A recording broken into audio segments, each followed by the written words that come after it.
Good morning, everybody.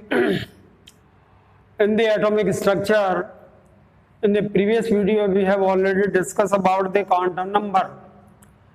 And the first two type of the quantum number that we have studied already. The first one was the principal quantum number that indicate about the presence of the energy level around the nucleus.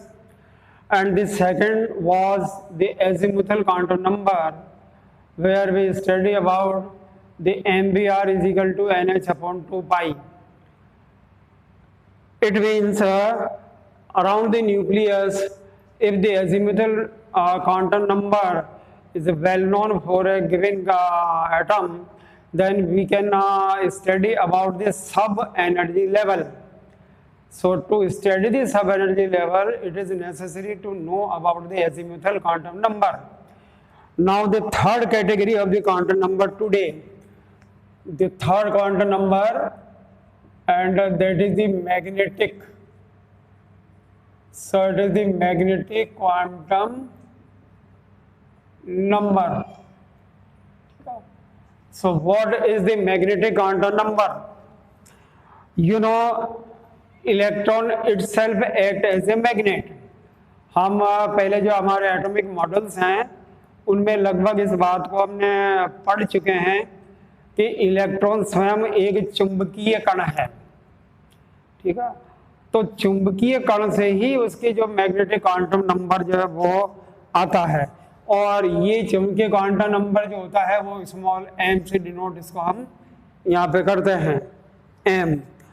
अब ये magnetic field develop कैसे होता है, तो आपको मालूम होना चाहिए कि इलेक्ट्रॉन जो है वो अपने अक्ष पर भी मूवमेंट करता है, ठीक है। तो ये एक्सियल मूवमेंट, अपने अक्ष के ऊपर गति करना, और एक जो मूवमेंट होता है वो around the nucleus, around the nucleus.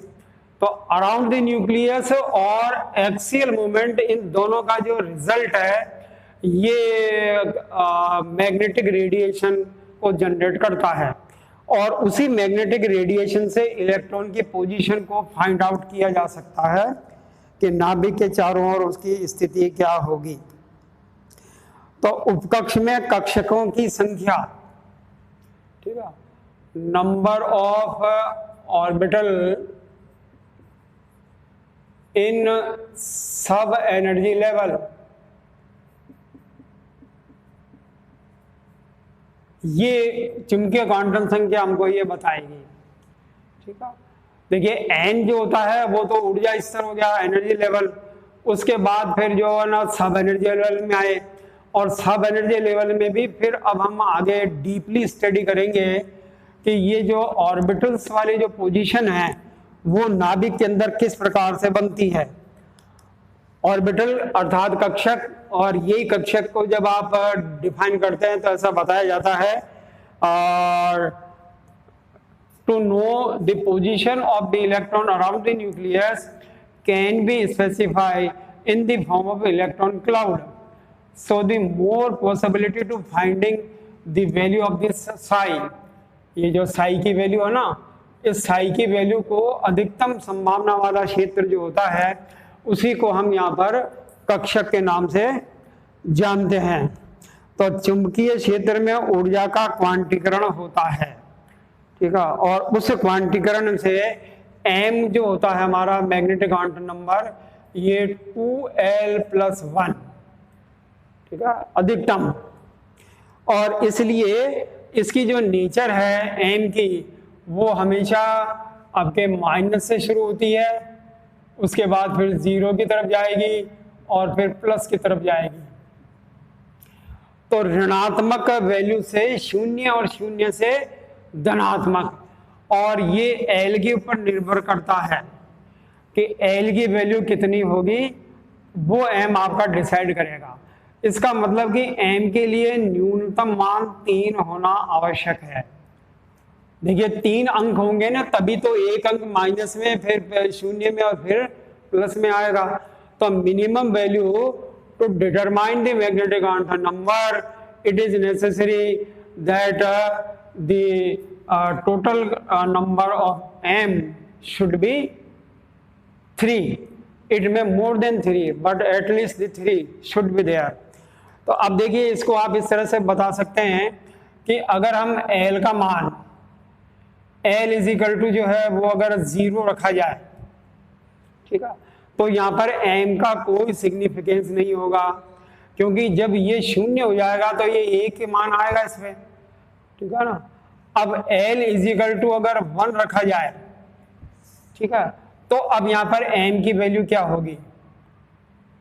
देखिए यहाँ पे m का कोई सिग्निफिकेंस नहीं रहा L 0 के लिए। अब जब m आप यहाँ पे 1 कर देंगे तो 12 + 1 इसका मतलब हो गया 3, तो m का मान कितने हो गए? 3 हो गए। और इस 3 का मतलब क्या हुआ? ये संख्या 3 आ गई, तो 3 का मतलब ये होता है कि -1, 0 और +1।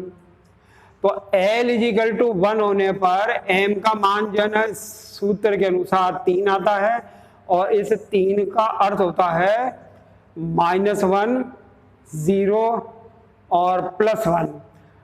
अब कहने का मतलब हुआ कि L इज इक्वल टू 1 होने पर सब एनर्जी लेवल कौन सा हो गया? तब कहेंगे कि हमारा P हो गया।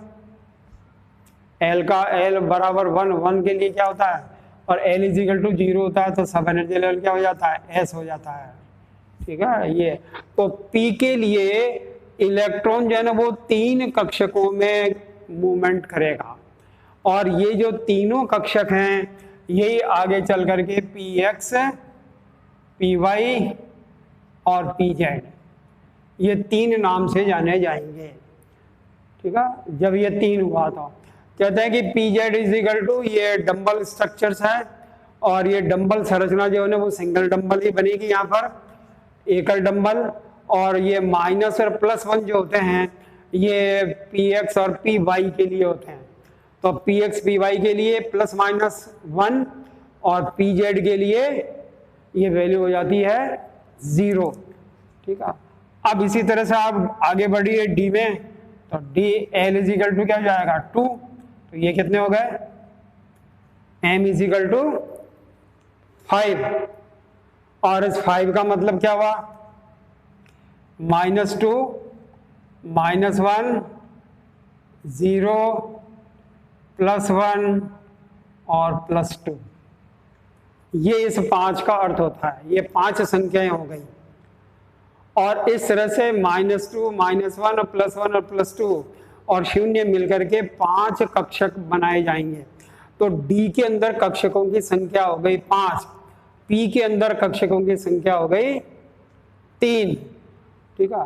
तो ये जो DXY और ये जो कक्षक हैं वो इस प्रकार से डिनोट हैं: DXY, DYZ और DXZ और DX² -Y², और एक होता है DZ²। ये इनका मतलब हो गया। तो ये 5 कक्षक हैं, उन 5 कक्षकों का डिनोशन आप यहाँ पे देख रहे हैं कि यहाँ तो सिंगल डंबल स्ट्रक्चर बनती है, यहाँ पे डबल डंबल है, और डबल डंबल होने से 2 अक्षों के ऊपर ये स्ट्रक्चर बनेगी डंबल की। तो X और Y कहने का मतलब हुआ कि DXY का मतलब हो गया कि इलेक्ट्रॉन X एक्सिस पे भी मूवमेंट करेगा और Y एक्सिस पे भी मूवमेंट होगा। इसी तरह से DYZ है तो कहेंगे कि Y और Z एक्सिस के ऊपर मूवमेंट होगा।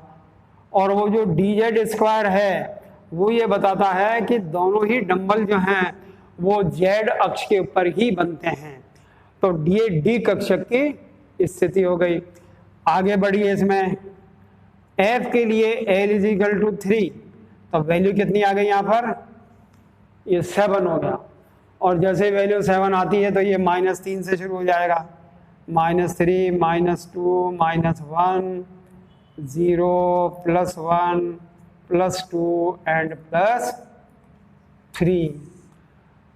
तो इलेक्ट्रॉन जब सब एनर्जी लेवल उपकक्ष F में जब गति करता है तो उसके 7 स्थितियां अलग अलग हो सकती है, अर्थात वो 7 भिन्न भिन्न कक्षकों में मूवमेंट करता है। तो ये चुंबकीय क्वांटम संख्या और एजीमुथल क्वांटम संख्या के बीच में क्या संबंध है वो संबंध बताया, और साथ में आपको ये बताया कि कौन से उप ऊर्जा कक्ष के अंदर n के मान कितने होंगे और उनका कक्षकों की संख्या कितनी होगी। तो यहाँ कक्षक 3 हो गए, यहाँ 5 हो गए, यहाँ पे 7 हो गए। ये नंबर ऑफ ऑर्बिटल्स के नाम से भी जाने जाएंगे। तो कक्षकों की जो मैग्नेटिक क्वांटम संख्या है ये आकृति का निर्धारण करती है, और ये डंबल शेप में आगे आप इसको पढ़ेंगे अभी डंबल शेप में स्ट्रक्चर को।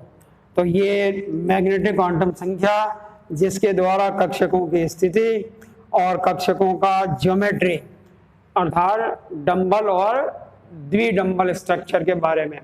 तो ये चुंबकीय क्वांटम संख्या के बारे में।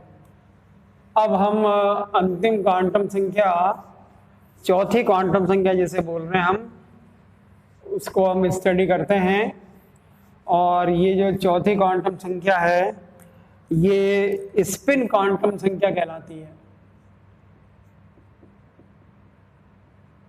स्पिन क्वांटम नंबर, इसको S से डिनोट किया जाता है। ठीक है, ये S से संकेत इसका दिया जाएगा। ये एक वैज्ञानिक जो हुए थे उनका नाम था आपके बैंक एंड गाउट। तो बैंक और गाउट जो थे ये दोनों वैज्ञानिक थे जिन्होंने इलेक्ट्रॉन को जब एटम के ऊपर नाभिक के चारों ओर की स्थिति को देखा तो उन्होंने देखा कि इलेक्ट्रॉन का जो मूवमेंट है वो परिक्रमा कक्ष के रूप में तो होता ही है, लेकिन ये इलेक्ट्रॉन अपनी स्थिति में इस प्रकार से भी मूवमेंट करता है। ठीक है, तो दो तरह के, ये तो हमारा हो गया आपका नाभिक के चारों ओर का मूवमेंट, और ये इलेक्ट्रॉन अपने अक्ष के ऊपर जो है वो स्पिन मूवमेंट करता है। ये जो मूवमेंट कहलाता है इसी को हम यहाँ पे स्पिन मूवमेंट बोलते हैं। ये स्पिन मूवमेंट कहलाता है। तो इलेक्ट्रॉन जो है वो अपने अक्ष के ऊपर, अपने नाभिकीय अक्ष के ऊपर स्वयं गति करता है, और ये गति जो है वो दो प्रकार की हो सकती है कि एक स्थिति में इलेक्ट्रॉन जब एक होता है तब हम इसको इस प्रकार से डिनोट करते हैं, ये फ्री स्पिन कहलाता है। इसको कहते हैं मुक्त चक्रण जिसे बोला जाता है। लेकिन जब एक ही स्थान पे दो इलेक्ट्रॉन हो जाएं, ठीक है, तो जैसे ही दो इलेक्ट्रॉन की स्थिति बनी तो फिर मूवमेंट आपका हो जाएगा डबल। लेकिन अब यहाँ पे आप देख रहे हैं कि एक तो आपका क्लॉकवाइज डायरेक्शन में और दूसरा जो है ना वो एंटी क्लॉकवाइज डायरेक्शन में। ये आवश्यक हो गया। अब ये उस प्रश्न का उत्तर हो सकता है कि किसी भी कक्षक में, अर्थात जब हम किसी ऑर्बिटल्स की बात करते हैं तो ऑर्बिटल में जो है ना नंबर ऑफ इलेक्ट्रॉन देयर में बी ओनली 2, वो 2 से ज्यादा नहीं हो सकते। ये कहलाता आपका हाफ फील्ड कहलाता है और ये फुल फील्ड कहलाता है। तो फुल फील्ड ऑर्बिटल और हाफ फील्ड ऑर्बिटल। तो स्पिन क्वांटम संख्या जो है जब वो स्वतंत्र होती है तब ये प्लस माइनस कुछ भी हो सकता है, प्लस माइनस 1 हाफ से इसको डिनोट करते हैं, और जब ये इस स्थिति में होता है तो उसको प्लस हाफ या फिर इसको करेंगे आप माइनस हाफ में। ठीक है, तो क्लॉकवाइज जो होता है वो प्लस हाफ में, एंटी क्लॉकवाइज जो होता है वो माइनस हाफ के अंदर। तो चुंबकीय क्वांटम संख्या के बाद में स्पिन क्वांटम संख्या, ये स्पिन क्वांटम संख्या जो है वो कोणीय संवेग के द्वारा जुड़ी हुई है, या MVR, ठीक है, इजिकल टू NH/2π। हमने ये समीकरण पढ़ा है, और ये हमारा कहलाता है एंगुलर मोमेंटम। और ये एंगुलर मोमेंटम इस स्पिन से रिलेटेड है, क्योंकि प्रति क्षण जो है ना ये थीटा की वैल्यू के अंदर चेंज होगा, अर्थात ये θ1, θ2 और ये θ3। तो regular changes in the angles of the rotation during the spin movement in the nucleus. तो ऐसी स्थिति में जब ये स्पिन मूवमेंट होगा तो वहां पे संभावना दो ही हो सकती है, एक प्लस हाफ और दूसरा माइनस हाफ। अब देखिए हमने ये डायरेक्शन को एक दूसरे के अपोजिट बताया है। इसका मतलब ये हुआ कि अगर दो इलेक्ट्रॉन एक साथ किसी कक्षक में अगर रहते हों तो उनकी स्पिन मूवमेंट एक दूसरे के विपरीत दिशा में होगी, और जब ये स्पिन मूवमेंट जब अपोजिट डायरेक्शन में होगा तो उस समय इनसे डेवलप होने वाला जो मैग्नेटिक फील्ड है उनकी डायरेक्शन भी एक दूसरे से अपोजिट होगी, और इस तरह से उनसे बनने वाले, उनसे जनरेट होने वाले जो मैग्नेटिक रेडिएशन होंगे वो मैग्नेटिक रेडिएशन, उनसे उत्पन्न होने वाले फील्ड एक दूसरे को नेगलेक्ट कर देंगे, निरर्थक कर देंगे। इस तरह से दो ऋणावेशित इलेक्ट्रॉन एक ही कक्षक में लगातार गति कर सकते हैं। ये उस प्रश्न का उत्तर है। देखिए दो इलेक्ट्रॉन एक साथ गति नहीं होनी चाहिए, कारण क्या है, क्योंकि दोनों ही क्या है, नेगेटिवली चार्ज हो ना, तो नेगेटिवली चार्ज होने से दोनों एक दूसरे को रिपेल करेंगे, तो जब रिपल्शन होगा तो फिर ये दो इलेक्ट्रॉन एक साथ एक जगह कैसे रहें, तो उसके लिए फिर जो है ना आपको ये स्पिन क्वांटम की सहायता लेनी पड़ेगी। तो आप स्पिन क्वांटम मूवमेंट के द्वारा इस प्रश्न का उत्तर आप बता सकते हैं, क्योंकि इन दोनों का जो टोटल जो मैग्नेटिक फील्ड होगा वो एक दूसरे को निरस्त कर दिया जाएगा, और इस तरह से ये इलेक्ट्रॉन जो है वो निरंतर एक ही स्थिति के अंदर दो इलेक्ट्रॉन किसी एक निर्धारित कक्ष के अंदर जो है कक्षक में वो गति करते रहते हैं। तो नाभिकीय अक्ष के सापेक्ष में दो अभिविन्यास हो सकते हैं, ठीक है, नाभिकीय अक्ष के सापेक्ष में दो अभिविन्यास हो गए ये, और ये दोनों विन्यास एक दूसरे के परपेंडिकुलर डायरेक्शन के अंदर होंगे, ये भी आपको ध्यान रखना, एक दूसरे के विपरीत दिशा में होंगे।